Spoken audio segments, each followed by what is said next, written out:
বন্ধুরা, বাবলি রান্নাঘরে তোমাদের অনেক অনেক স্বাগত জানাই। আশা করি তোমরা অনেক ভালো আছো, সুস্থ আছো, আমিও ভালো আছি। তো আজকে আর একটা রেসিপি শেয়ার করব তোমাদের সঙ্গে। আজকে চিংড়ি মাছের সর্ষে পোস্ত করব। তার জন্য সাদা সর্ষে নিয়েছি কিছুটা,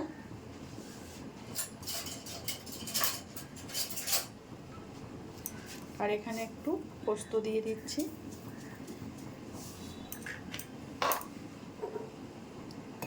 জল দিয়ে দিলাম, এটাকে পেস্ট করে নিচ্ছি।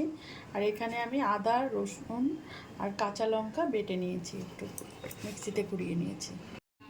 পোস্তটা বেটে নিয়েছি, কড়াই বসিয়ে দিয়েছি, কড়াইটা গরম হয়ে গেছে, সর্ষের তেল দিয়ে দিচ্ছি।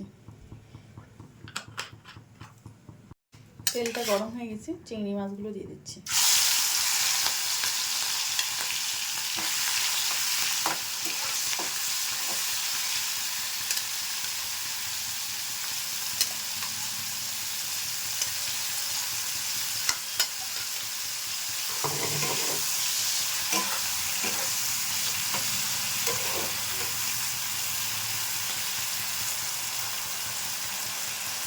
মাছটা ভাজা হয়ে গেছে, তুলে নিচ্ছি।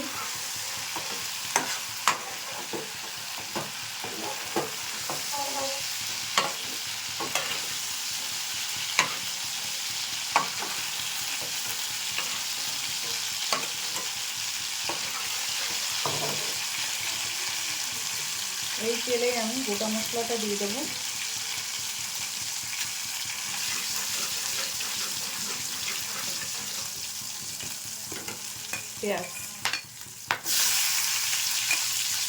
পেঁয়াজটা দিয়ে দেবো।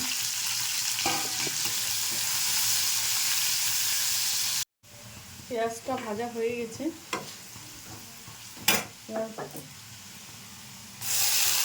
কাঁচা লঙ্কা পেস্টটা দিয়ে দিলাম। এখানে আমি পরিমাণ মতো হলুদ দিয়ে দেবো।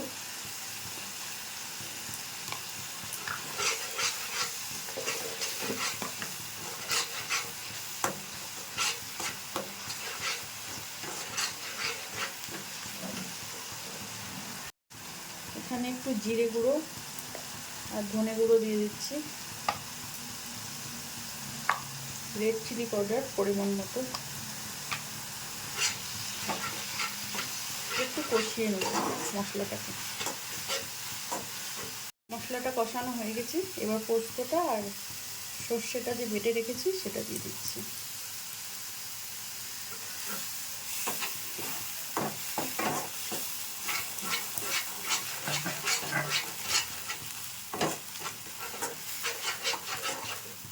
সর্ষে আর পোস্তটা দিয়ে সামান্য একটু জল দিলাম, দিয়ে এবারে এটাকে একটু কষিয়ে নেব।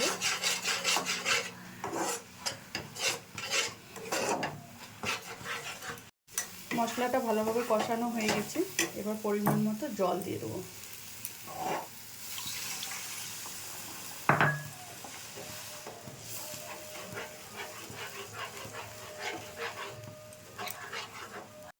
গ্রেভিটা ফুটতে শুরু করেছে, এবার আমি চিংড়ি মাছটা দিয়ে দিচ্ছি। এখানে 400 গ্রাম মতো চিংড়ি মাছ আছে। পরিমাণ মতো লবণ দিয়ে দেবো। এবার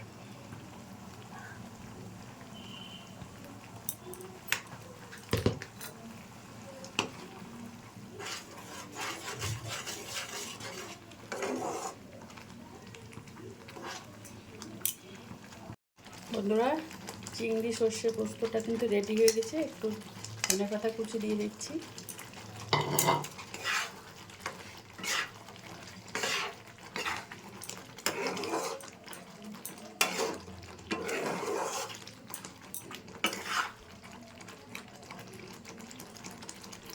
নামিয়ে নেব। বন্ধুরা, চিংড়ি পোস্তটা একদম রেডি হয়ে গেছে, আমি একটা বাটিতে তুলে নিয়েছি। তো আজকের রেসিপি কেমন লাগলো কমেন্টে জানাবেন। যদি ভালো লাগে লাইক, শেয়ার, কমেন্ট এবং সাবস্ক্রাইব করবেন চ্যানেলটাকে। ফিরে আসছি নতুন কোনো রেসিপি নিয়ে, নতুন কোনো দিনে। আর ফেসবুক পেজ থেকে যারা দেখছেন পেজটা ফলো করে দেওয়ার অনুরোধ করছি। ভালো থাকবেন, সুস্থ থাকবেন, ধন্যবাদ।